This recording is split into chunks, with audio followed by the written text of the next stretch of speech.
Este es el informe de Benjamin Fulford del 17 de agosto de 2026. Así que sin más, comenzamos. Hay muchos indicios de que la actual Tercera Guerra Mundial híbrida está llegando a su fin. Posiblemente este otoño, pero quizás no hasta la primera mitad de 2027. Por este motivo hemos decidido esta semana presentar a nuestros lectores una versión actualizada de la historia secreta de la guerra financiera por el control del planeta Tierra. Aunque el ciclo informativo pueda parecer repetitivo, oculta el clímax cada vez más intenso de una guerra silenciosa y encarnizada. Esta lucha por el control del sistema financiero internacional es una batalla por los procesos psicológicos que determinarán nuestro futuro como especie. La mayor parte de la humanidad lucha por liberarse del sometimiento de la deuda babilónica y por obtener el derecho a determinar su propio futuro. Se enfrentan a un grupo de la élite que pretende enviar al otro barrio al 90% de nosotros y el resto trabajar gratis para ellos. Este grupo, al que llamamos los malos, controla Estados Unidos, las empresas de la lista Fortune 500 y varios estados títeres como Ucrania e Israel. Está a punto de perder todo el control, ya que su principal fuente de poder, el control de la economía global, en particular del petróleo, las materias primas y los productos manufacturados, se está agotando. El siguiente resumen explica por qué.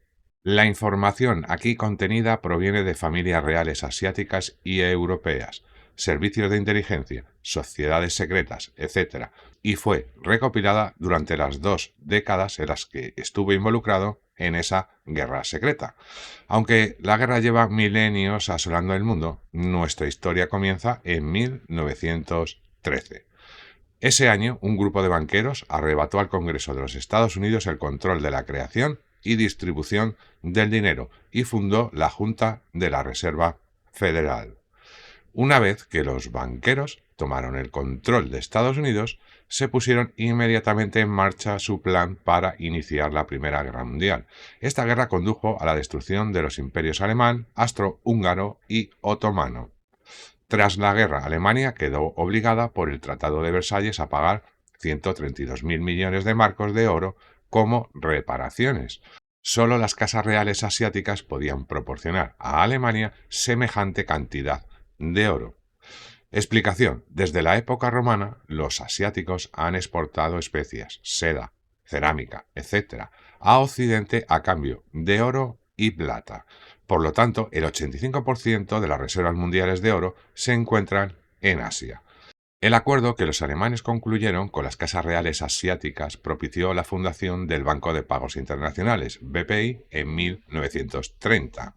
Según las casas reales asiáticas, se alcanzó un acuerdo secreto que prometía la creación de un Parlamento Mundial bajo su supervisión a cambio de oro asiático. Se les comunicó a los asiáticos que la Segunda Guerra Mundial sería un requisito previo para el establecimiento del Parlamento. Para prepararse para ese conflicto, el secretario del Tesoro estadounidense, Henry Morgenthau, viajó por Asia en la década de 1930, recolectando oro a cambio del Tratado de Versalles, que incluía bonos por valor de miles de millones de dólares. De particular importancia fue el oro que fue evacuado de China por buques de guerra estadounidenses en 1938 para evitar que cayera en manos japonesas. A cambio de este oro, Estados Unidos otorgó préstamos a 60 años al partido chino Kuomintang y prometió devolverlo transcurrido ese plazo. En la conferencia de Bretton Woods de 1944, los países asiáticos se comprometieron a respaldar el dólar estadounidense, la moneda internacional más importante de la posguerra, con oro. Las potencias vencedoras de la Segunda Guerra Mundial, Estados Unidos, Gran Bretaña, Francia, la Unión Soviética y el Kuomintang, actual Taiwán, recibieron un mandato de 50 años para desarrollar el mundo. Sin embargo, cuando las potencias vencedoras de la guerra no cumplieron su promesa de desarrollar el mundo y solo modernizaron los países que controlaban, las familias reales asiáticas dejaron de donar oro a los occidentales. Tras la crisis de los misiles cubanos de 1962, que amenazó con desencadenar un conflicto nuclear mundial, el presidente estadounidense John F. Kennedy decidió arrebatar el control del dólar a la Reserva Federal. Llegó a un acuerdo con el presidente indonesio Sukarno, un miembro de alto rango de la familia real asiática, para obtener oro como garantía para sus gastos previstos en dólares. Posteriormente, el entonces primer ministro israelí, perteneciente a la élite, Rothschild, Rockefeller, etc., envió al otro barrio a Kennedy. La CIA y la IA envió al otro barrio a más de 1 millón de indonesios y derrocó a Sukarno en 1967. Los asiáticos reaccionaron vendiendo todos sus dólares estadounidenses y cambiándolos por oro. Esto provocó una escasez de oro en Estados Unidos y por consiguiente el dólar estadounidense fue excluido del patrón oro en 1971. Durante el llamado shock de Nixon, en 1974 Nixon firmó un acuerdo de 50 años con Arabia Saudita para crear un petrodólar. Este acuerdo expira en junio de 2024. En 1978, Estados Unidos también firmó un acuerdo secreto con la China comunista. Donaron las últimas reservas de oro del Imperio Chino al Partido Comunista Chino y prometieron contribuir a la modernización del país. Avancemos hasta 1998. Ese año, Estados Unidos no devolvió el oro que había tomado prestado de la China de Kuomintang en Taiwán 60 años antes, tal como lo había prometido. Taiwán demandó a Estados Unidos ante la Corte Internacional de Justicia. Estados Unidos argumentó que no tenía que devolver el oro porque ya había entregado el resto a la China comunista. Estados Unidos perdió el caso y se le ordenó devolver el oro antes del 12 de septiembre de 2001. En cambio, el día 11 de septiembre de 2001, el gobierno estadounidense hizo lo del World Trade Center, incluyendo el edificio 7, donde se almacenaban todos los documentos financieros relacionados con el oro. Esto marcó el comienzo del gigantesco proyecto de los malos para el nuevo siglo estadounidense, que incluía ir a Oriente Medio y la liberación simultánea de bichos para enviar al otro barrio a la mayor parte de la gente. Mi implicación en esa guerra comenzó realmente en 2006, cuando me acerqué al entonces ministro de Finanzas japonés, Heizo Takenaka, para preguntarle por qué había cedido el control de todas las empresas que cotizaban en la bolsa de Tokio a fondos de cobertura controlados por los Rothschild, Rockefeller y otros. Una semana después de esa entrevista, Takenaka me envió a un autoproclamado ninja que me ofreció el puesto de ministro de Finanzas de Japón y una inmensa fortuna, pero solo con la condición de que aceptara su plan para enviar al otro barrio al 90% de la gente, con el fin de salvar el medio ambiente. También me informó de que Takenaka se veía obligado a deshacerse de su empresa japonesa, que cotizaba en bolsa porque estaba amenazada con un sismo. La semana siguiente contacté con un representante de una sociedad secreta asiática. Afirmaban tener 8 millones de miembros, entre ellos cientos de miles de profesionales para enviar gente al otro barrio. Me ofrecieron protección, pero recalcaron que su sociedad solo podía utilizarse para el beneficio de todos. Como no quería participar en una conspiración para enviar al otro barrio al 90%, me uní a una sociedad secreta asiática. Durante mi encuentro con sus líderes, descubrí una red secreta de las potencias derrotadas en la Segunda Guerra Mundial. Al parecer, tras la guerra, japoneses y alemanes mantuvieron una red clandestina de submarinos y bases submarinas que utilizaban para el contrabando. Los japoneses, tras la derrota, se asentaron en Corea del Norte, donde producían anfetas. Los alemanes se establecieron en Sudamérica, donde producían farlopa y cultivaban maría. El Kuomintang, derrotado en la Guerra Civil China de 1949, comenzó la producción de caballo en el Triángulo de Oro del Sudeste Asiático. Los beneficios del narco estaban destinados a derrocar a las potencias vencedoras de la Segunda Guerra Mundial.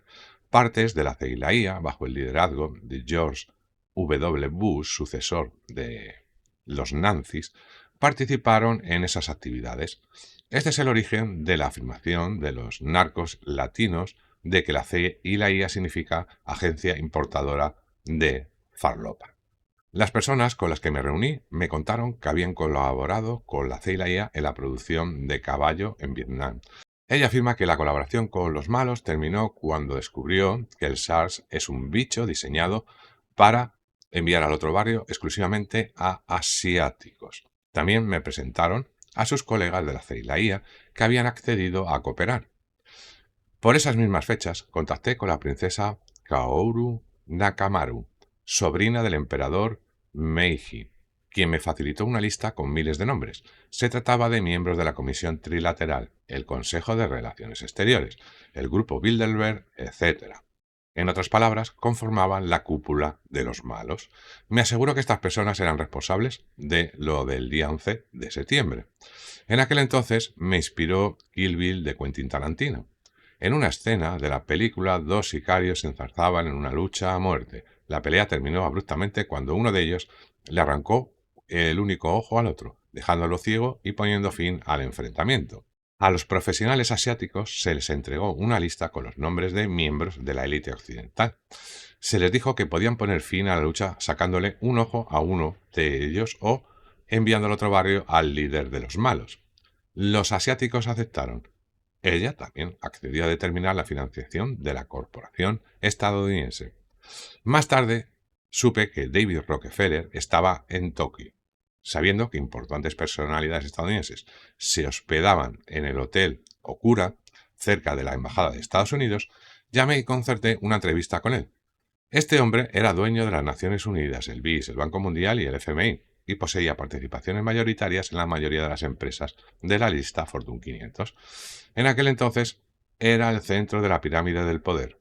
Las investigaciones forenses revelan que él y miembros de la familia Rothschild usaron dispositivos sísmicos para obligar al gobierno japonés a ceder el control de todas las principales empresas japonesas. Sin embargo, el hecho de que hayamos logrado establecer contacto personal con él parece haber obligado a los malos a poner en marcha por el momento sus planes para la Tercera Guerra Mundial. Se abrió una auténtica caja de Pandora de sociedades secretas.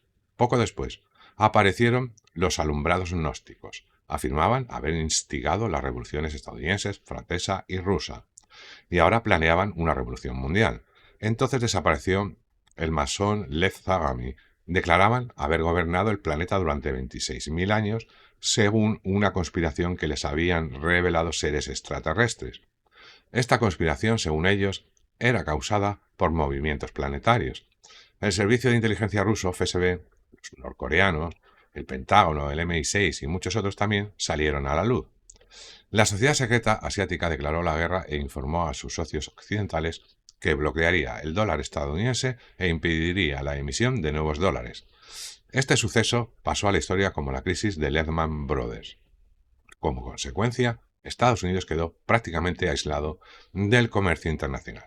Posteriormente, la facción nazi de los malos, liderada por George Bush, padre, inició una elaborada campaña de engaño. Prometieron instalar a un comunista llamado el Trueno de Satán como presidente. También ofrecieron cuantiosos sobornos a miembros destacados del grupo asiático en forma de petróleo iraquí. Los asiáticos acordaron entregar 700 toneladas de oro a la Reserva Federal de Estados Unidos, oro perteneciente a un miembro de la familia real asiática llamado Johannes Riyadi. Este oro fue posteriormente multiplicado por más de 1.000 para generar los 23.000 millones de dólares necesarios para respaldar el negocio de la compañía estadounidense. Al mismo tiempo, los asiáticos me dijeron que debía obedecerles incondicionalmente. Si afirmaban que lo blanco era negro y lo negro era blanco, debía acatar sus órdenes. Les dije que jamás contarían con mi lealtad ciega. Como resultado, retiraron su protección y cortaron todo contacto conmigo. Entonces, un profesional que originalmente me habían asignado a Takenaka me informó que su cliente, Henry Kissinger, y su jefe, David Rockefeller, habían firmado un contrato para enviarle al otro barrio. Por lo tanto, me vi obligado a acompañar a Megaphone a la sede de la Yamaguchi Gumi, la mayor organización mafiosa del mundo.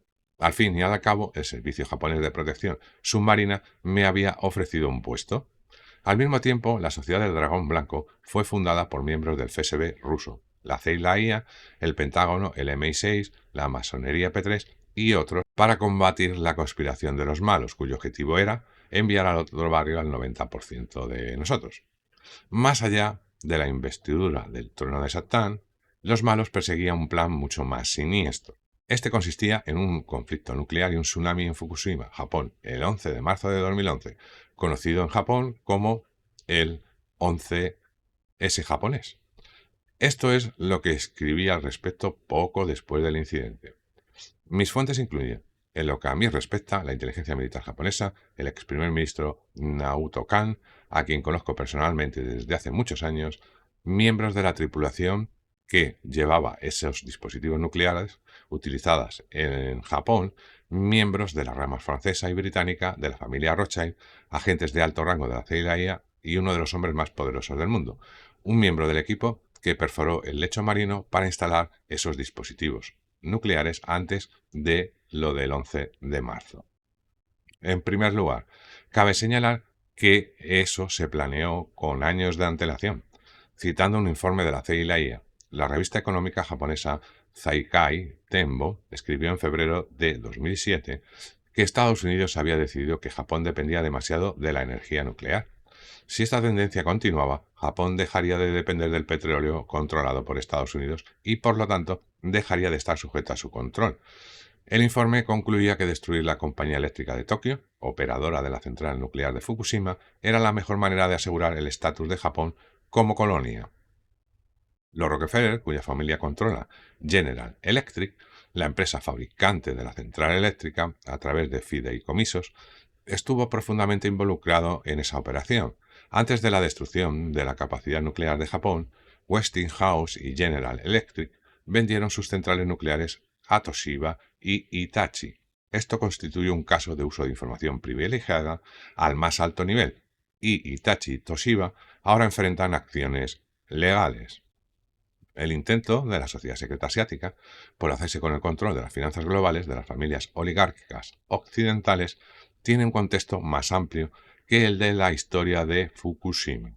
Durante la cumbre del G7, por ejemplo, Soichi Nakagawa, ministro de Finanzas del Partido Demócrata de Japón, fue autorizado a transferir 100.000 millones de dólares a la camarilla.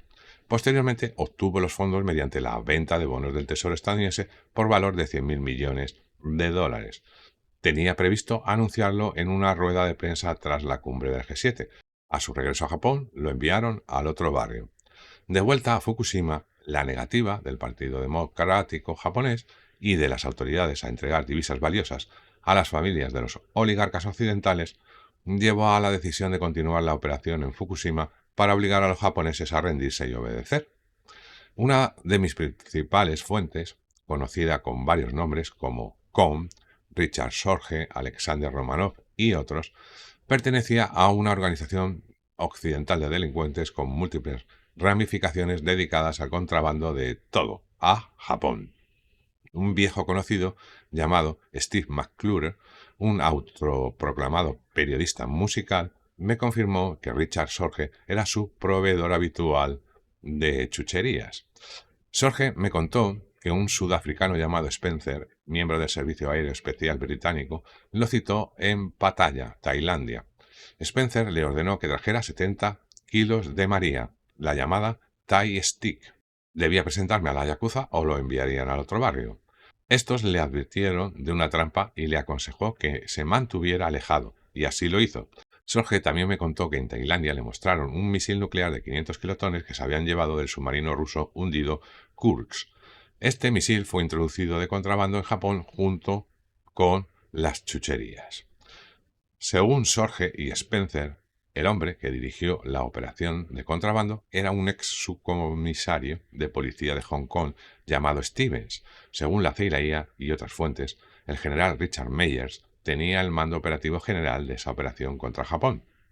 Los interrogatorios posteriores a funcionarios de inteligencia militar del Pentágono y del MI5 revelaron la ruta prevista para ese misil hacia Japón. Según el MI5, se trataba de un cargamento de 4 misiles robados por combatientes de la resistencia en Kursk y transportados a su base submarina en la isla atlántica de Santo Tomé. Desde allí, según la inteligencia militar del Pentágono, serían transportados a otra base submarina en Nueva Guinea.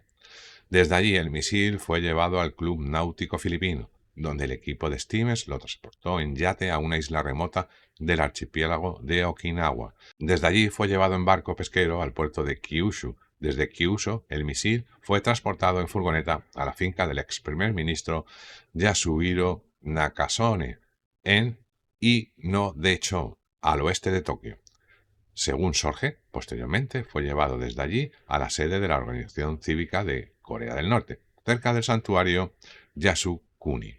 Sorge arriesgó la vida y salió adelante a varios intentos de enviarle al otro barrio porque quería advertir a las autoridades japonesas de un inminente ataque. Les dijo que ese misil estaba en Nakasone y me dijo lo mismo a mí. Las autoridades japonesas ignoraron nuestras advertencias. Posteriormente, reiteramos que el misil se encontraba en el cuartel general norcoreano en Japón. Debido a su preocupación, fue arrestado por policías de paisano que ignoraron sus advertencias sobre un inminente ataque y, en cambio, le pidieron que fingiera ser un narco. Por esas mismas fechas, me contactó un agente sudafricano británico llamado Michael Meiring, quien había perdido ambas piernas. Atribuyó esto a George Herbert Walker Bush. Se identificó como el doctor Michael van der Meer y me mostró un maletín blindado, 7 pasaportes y una submetralladora. Van der Meer me dijo que Tony Blair había estado presionando para que le arrestaran por narco. Las autoridades japonesas ignoraron nuestras advertencias y el petardo fue cargado en el buque de perforación submarina Chikyu.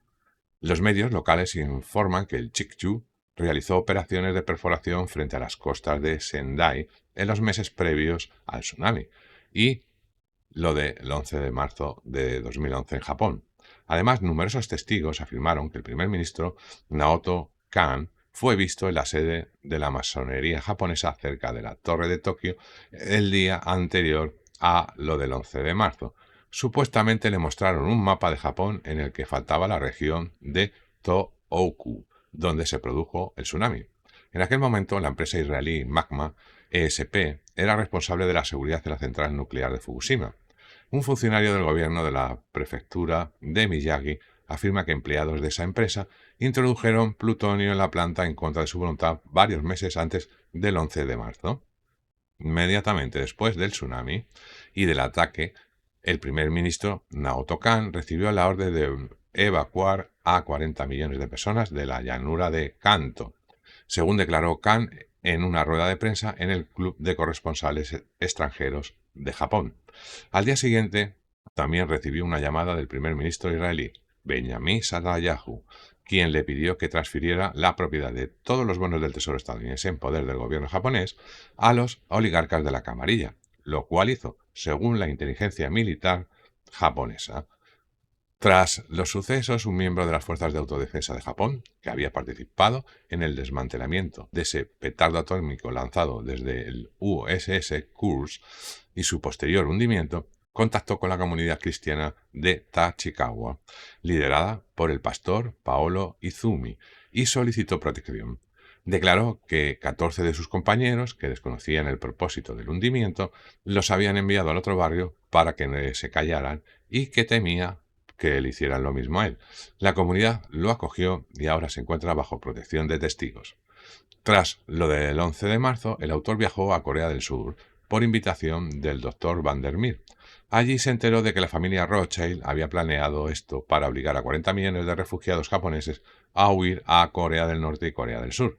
Según él, la familia Rothschild tenía la intención de trasladar la sede de sus negocios asiáticos de Tokio a una zona económica especial en Corea. Conocía lo que iba a suceder el 11 de marzo y se mostró profundamente avergonzado al admitir que no me había advertido. Tras lo del 11 de marzo de 2001 se observaron aeronaves sin distintivos arrojando desechos industriales que contenían cesio, es decir, un gáster cuya banda trabajaba como subcontratista para la CIA y el Mossad en la región de Fukushima.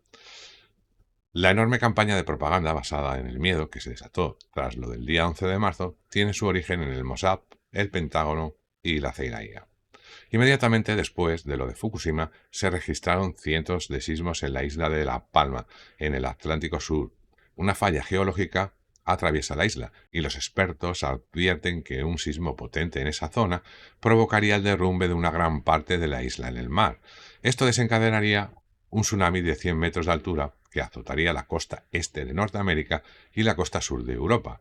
Debido a esa amenaza, el Departamento de Defensa suspendió todo a gran escala contra China y Japón. Además, los llamados buenos sombreros han comenzado a rastrear a los que hicieron esto de Fukushima.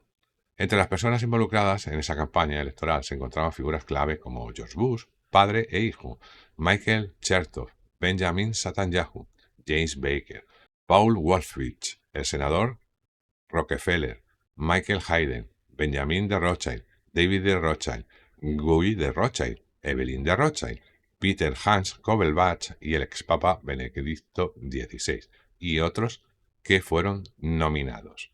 La mayoría de estos sucesos ya han afectado a sus autores. Algunos, como Netanyahu, han sido reemplazados por avatares para hacerles creer que aún están entre nosotros. Lo de Fukushima solo le dio tiempo a los malos. El tiempo apremia, ya que Estados Unidos ha agotado sus reservas de oro para pagar sus deudas con Asia y está perdiendo el control del petróleo que necesita para financiar sus otros productos de bajo costo. Sin embargo, mientras Estados Unidos no agote sus reservas estratégicas de petróleo, prevemos que la situación se mantendrá sin cambios probablemente hasta octubre. Por lo tanto, continuaremos informando sobre esta guerra financiera secreta la próxima semana y mantendremos a nuestros lectores al tanto de los últimos acontecimientos. La cobertura habitual se reanudará el 31 de agosto. Sin embargo, concluiremos esta semana con pruebas irrefutables de Google AI que demuestran por qué la burbuja de la IA no está estallando, protegiendo así a las potencias occidentales actuales de un colapso sistémico. Cuando se le pregunta si los datos son incorrectos, sus respuestas son incorrectas. La IA de Google admitió: si mis datos de entrenamiento o los resultados de búsqueda a los que accedo contienen errores, mis respuestas también serán incorrectas. ¿Cómo ocurren los errores? Entrada incorrecta, salida incorrecta. No poseo conocimiento independiente derivado de la realidad. Me baso únicamente en la información que se me proporciona. Si esta información es incorrecta, sesgada o desactualizada, repito el mismo error. Falta de verificación directa. No puedo observar el mundo físico, realizar experimentos ni consultar fuentes para verificar una afirmación. Solo puedo comparar diferentes fuentes textuales. Esto implica que, dado que la IA no puede verificar los hechos, nos encontramos ante una vasta enciclopedia cuyo contenido está controlado por empleados comunes que trabajan para los superiores de los malos. Esta tecnología no puede ser comercialmente viable. Lo que presenciamos es simplemente el intento desesperado de los malos por usar la IA para controlar el pensamiento humano e impedir el despertar de la humanidad. Fracasará, como veremos con mayor claridad la próxima semana. Y si queréis seguir estando informados, solo tenéis que hacer clic en este vídeo y os enteraréis de mucha más información.